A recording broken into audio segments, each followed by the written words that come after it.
안녕하세요. 국민권익위원회의 한 주간 소식을 전해드리는 위클리 권익 시간입니다. 지난 7월 9일부터 권익위의 다양한 정책을 판매하는 국민권익 다 함께 놀이 쇼쇼쇼 홈쇼핑 영상에서 최애 정책에 투표하는 이벤트가 진행되고 있는데요. 반응이 어마어마하더라고요. 제가 얼핏 봤을 때는 3번 정책 상품 국민신문고에 투표하는 분들이 가장 많았던 것 같은데요. 최종 투표 결과 다음 주에 알려드릴게요. 그리고 정책 상품 투표 외에도 청렴 홈쇼핑 영상과 관련해서 추가 이벤트를 준비했는데요.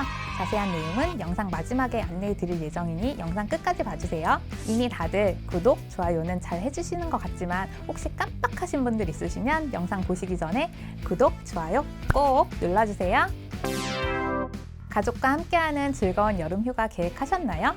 이미 일찍 다녀오신 분도 있을 것 같은데요. 국민권익위원회가 공직자의 군품 수수가 빈발하는 시기인 여름휴가 기간을 맞아 7월 14일부터 8월 13일까지 한 달간 휴가철 청탁금지법 위반행위 집중 신고 기간을 운영합니다. 신고 대상은 공직자의 부당한 금품, 향응, 편의수수, 행위 등입니다.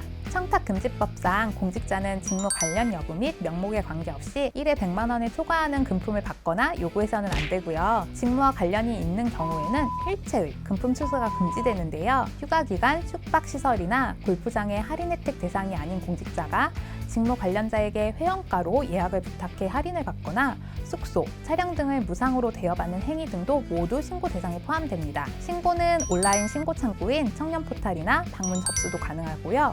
신고와 관련해 궁금하신 사항은 1398 또는 110 전화상담을 통해 문의하시면 됩니다. 권익위원회는 집중신고 기간에 접수된 사건에 대해 수사기관 이첩, 과태료 부과 및 징계 요구 등 엄중한 조치를 할 계획입니다.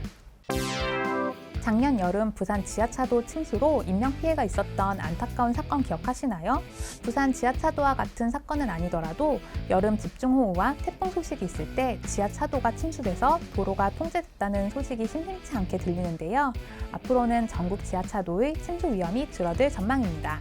국민권익위원회가 지난 5일 지하차도 침수사고 방지제도 개선 방안을 마련해 행정안전부와 국토교통부에 권고를 했는데요. 전국의 모든 지하차도가 침수 위험도를 평가받고 그 결과에 따라 침수 위험이 높은 지하차도는 순차적으로 시설을 보강하도록 한 내용입니다. 자세히 살펴보면 지하차도의 침수 위험도 등급화 기준과 관련해서는 그 기준을 보다 객관화하고 구체화해서 지하차도의 침수 위험도를 제대로 반영하도록 했는데요.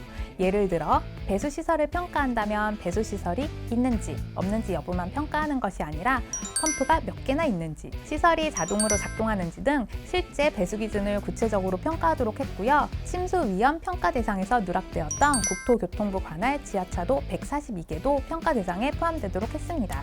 또한 현재 운영 중인 침수 위험 지하차도의 통제 기준은 차량 통제 시점에 대한 기준과 지침이 불명확해서 일선 공무원에게 혼란을 초래할 위험이 있었는데요.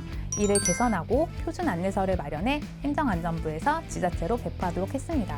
국민권익위원회는 이번 제도 개선을 위해 국민신문고에 접수된 민원 311건을 분석해 침수 이력이 있는 지하차도 4곳의 현장을 조사하고 전국 지하차도 925개에 대한 실태 조사를 실시했는데요. 국민권익위원회는 안전사고와 같이 국민들의 삶과 직결되는 고충민원의 근원적인 해소 방안을 적극적으로 마련하겠습니다.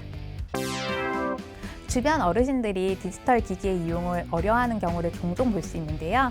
요즘 코로나19의 확산으로 우리 생활 속에서 디지털 전환이 더 빨라지면서 고령층 등 디지털 기기 활용에 익숙하지 않은 소외계층의 불편함은 더 커질 것으로 예상됩니다.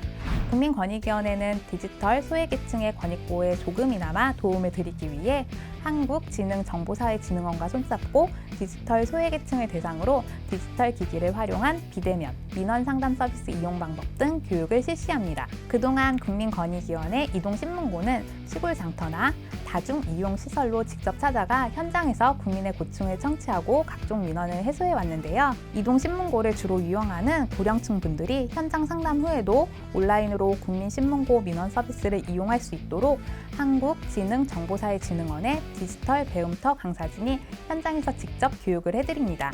뿐만 아니라 일상생활에서 쉽게 접할 수 있는 무인 주문 결제 방법인 키오스크나 스마트폰 활용 방법을 안내해 고령층이 여가 시간을 유용하게 보낼 수 있도록 도와드리고, 장터형 이동신문고 현장에서는 소상공인을 위한 온라인 마케팅, 디지털 기기 결제 방법 등 비대면 생활 환경 변화에 맞춘 교육도 함께 진행할 예정입니다. 공익신고자의 용기에 안심을 더합니다. 국민권익위원회는 공익침해 행위를 용기 내어 신고한 신고자에 대한 보호를 지속적으로 강화해 왔는데요. 7월 21일 시행되는 개정 공익신고자 보호법에서는 법원의 요청이 있거나 위원회가 필요하다고 인정하는 경우 공익신고 관련 신고자의 위법 행위에 대한 형 감면에 대해 위원회가 법원에 의견을 제출하는 것이 가능해집니다. 이번 개정이 공익신고자의 용기에 조금이나마 안심을 더할 수 있게 되기를 희망합니다.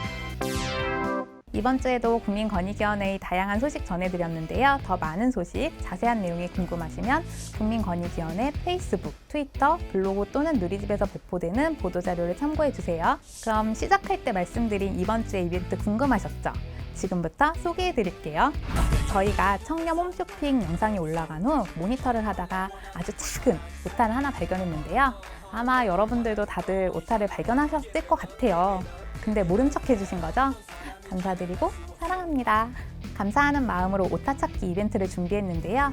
참여 방법은 우선 영상을 시청하시고 오타가 나타나면 캡처하신 후 응모해 주시면 되는데요. 자세한 응모 방식은 블로그, 페이스북 등 위원회 SNS를 참고해 주시고요. 예리한 여러분들의 많은 응모 바랍니다. 참고로 진짜 조금 어렵습니다. 지금까지 국민권익위원회 온라인 대변인 송영이었습니다. 감사합니다.